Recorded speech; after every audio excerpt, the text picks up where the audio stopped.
La Pascua es una contestación continua, vigorosa, contundente a la muerte. Los cristianos nos ufanamos en este tiempo que son 50 días y que repetimos año tras año de tenerle respuesta a la muerte. Encaramos la muerte en el gozo de la Pascua. La nuestra, cuando nos tengamos que enfrentar a ella, la de quienes pierden la vida en contextos como los de nuestro país, con tanta irracionalidad e inhumanidad, y la de nuestros seres queridos, hay respuesta para la muerte nuestra. Y qué consuelo tan grande los que podemos en el bautismo sentirnos victoriosos en Cristo, porque estamos en Él, y con Él, victoriosos con Él. Y Él nos ha repetido estos días: mis ovejas escuchan mi voz. Y estamos aquí por eso, porque nos encanta esa voz, nos seduce, la necesitamos, incluso con nuestras riquezas, la necesitamos. Mis ovejas escuchan mi voz y yo las conozco, y ellas me siguen, y yo les doy la vida eterna. Eso es consuelo para mí hoy, para mi familia, para cualquiera de nosotros que ha perdido un ser querido, y en términos generales para vivir. Yo les doy la vida eterna, no perecerán para siempre, y nadie las arrebatará de mi mano. Qué consuelo tan grande. Nadie las arrebatará de mi mano. Nosotros no nos damos la vida. Y un cristiano tiene que saber que no vive para sí. La vida es relación, dice el Papa, o dijo el Papa Benedicto XVI. La vida es relación. Y el que entra en la dinámica de aquel que es el autor de la vida, ese vive. Entonces estamos vivos porque en esa relación, si entramos, porque no vivimos para sí, entonces estamos vivos porque estamos en el autor de la vida. Nada, no perecerán para siempre, y nadie las arrebatará de mi mano. Lo que mi Padre me ha dado es más que todas las cosas, y nadie puede arrebatar nada de la mano de mi Padre. Y entonces, si estamos vivos en Cristo, yo y el Padre somos uno, y nosotros con ellos. Precioso. ¿Y de dónde viene este evangelio que podemos creer en nuestro corazón? Viene de la victoria del Señor, pero la victoria necesitaba ser narrada, puesta en el corazón de los hombres. Y por eso en este tiempo de Pascua la Iglesia lee siempre Hechos de los Apóstoles. ¿Cómo nace la Iglesia? Para que descubramos que la Iglesia, así salga en los medios y en los periódicos, que somos una institución de hombres, o decadente, o en falsa, o sí, o no. Esa lectura no cabe. La lectura que cabe es esa. La Iglesia es obra del Espíritu. Y leemos estos 50 días este texto maravilloso de Hechos. Y hoy, ¿qué se lee? ¿Qué se ha leído?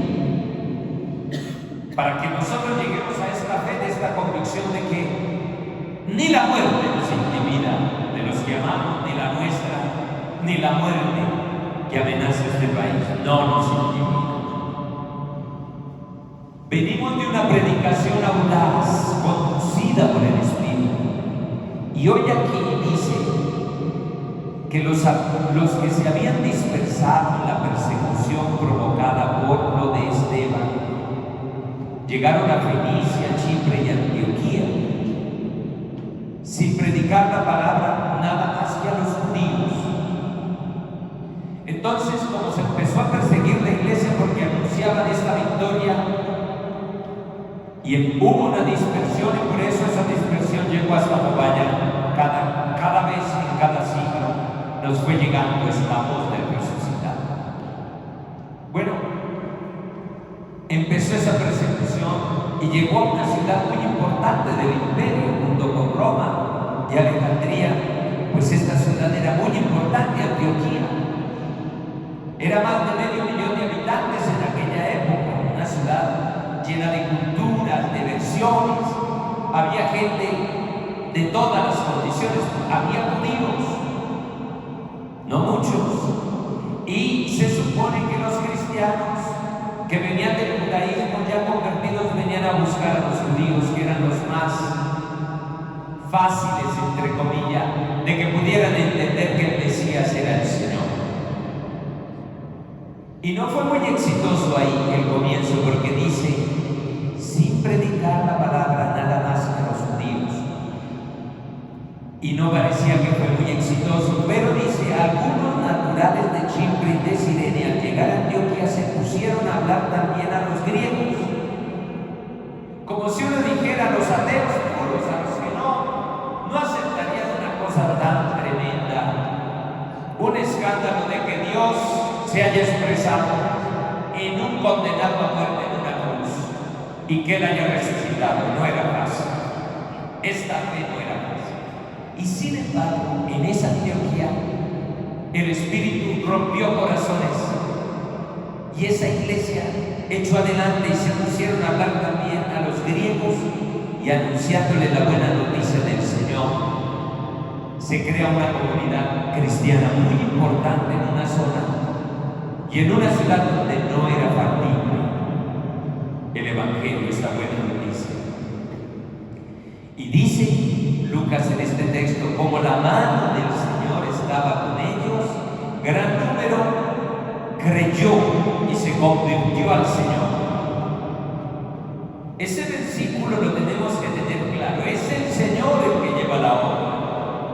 No es que aquellos predicadores eran sacados de la realidad y tuvieron tal contundencia en la palabra que lograron convencer. No. Dice aquí, como la mano del Señor estaba con ellos, gran número creyó y se convirtieron al Señor. Cuando miremos la iglesia, cuando nos sentemos aquí como iglesia, sepamos que somos hechura de Dios y que esta esperanza que tenemos y esta contestación a la muerte ha hecho camino, y es el Espíritu el que nos ha buscado hasta inundar nuestras familias, nuestras vidas, y hoy poder confesar esta resurrección.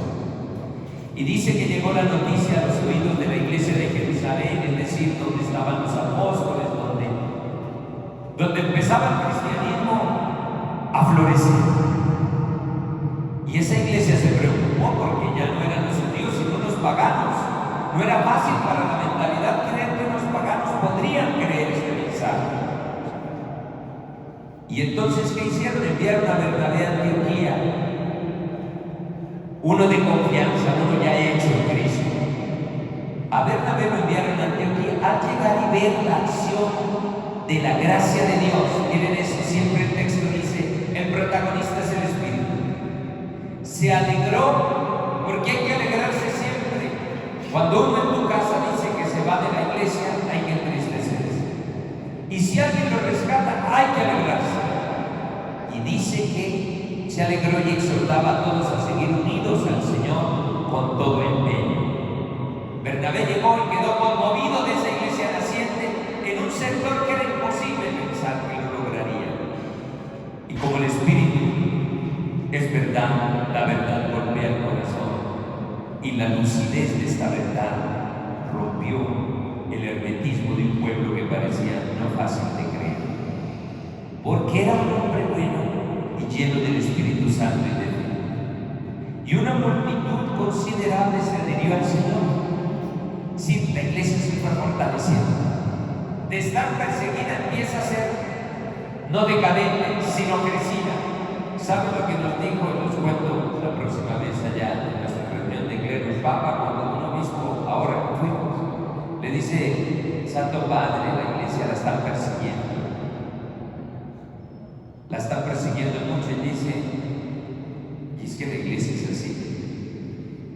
Cuando no nos persigan es que algo nos está haciendo. No nos escandalicemos, la iglesia debe estar perseguida, no sintamos miedo, porque la obra es del Espíritu. Y dice acá, entonces adhirió mucha gente al Señor. En lugar de caer, la persecución lo que hace es hacer crecer, fortalecer la iglesia. Bernabé salió para dar su busca de Saulo. Es decir, cómo lograr más alianzas, cómo juntarse para ser más eficaz. Y Bernabé fue por Saulo, que es este monstruo de la iglesia que evangelizó al mundo pagano. Y le quiero decir a estos hermanos que hoy tuvieron este detalle tan bonito de fraternidad, que nuestro presbiterio tiene que tener este espíritu de colaboración y de buscarnos en nuestras fortalezas. Pablo ya tenía mejor prestigio y Bernabé fue a buscarlo para hacer alianza. El texto no dice cuántas reuniones hicieron, pero seguro que las hicieron para planear lo que había que hacer. El texto no dice, como nuestras largas reuniones que son aburridoras, no dice cómo era la estrategia de la evangelización. Dice que se juntaron, que él fue y lo buscó, y durante todo un año estuvieron juntos en aquella iglesia e instruyeron a muchos. Y ahí se hizo esta iglesia fuerte. Entonces, gracias por estar aquí. Caminamos juntos en los dolores y en las alegrías. Y qué bonito el texto que nos tocó. Entonces, llenémonos de ese antojo y sintamos orgullo, queridos fieles. Dice el texto, y con eso termino.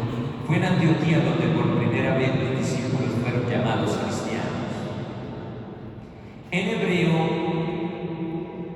digamos, el Mesías o el ungido, pues se dice así, y eso se traduce en griego a Cristo. Y los latinos de la lengua latina lo tradujeron como adjetivo, por eso cristianos. Los de Cristo, qué orgullo que nos digan los de Cristo. Y por eso cuando digan no, que los cristianos están separados de nosotros, no, es que somos de Cristo, cristianos todos, unos católicos, otros ortodoxos, otros luteranos, lo que sea, de Cristo. Tenemos que sentir todos orgullo. No llamemos a los otros cristianos como si nosotros no, eso no. Siempre defendamos ese adjetivo, los de Cristo. Bien, qué linda oportunidad. Entonces queda claro que por esta evangelización yo hoy encargo la muerte. En el luto de mi familia o cualquiera de nosotros, hoy contestamos la muerte, porque en esa predicación la iglesia avanzó y tenemos esta esperanza de la que tenemos que sentirnos orgullosos. La vida es relación, y si estamos conectados con el Señor de la vida, entonces estamos vivos. Démosle gracias al Señor por esta celebración y esta palabra que nos nutre la esperanza.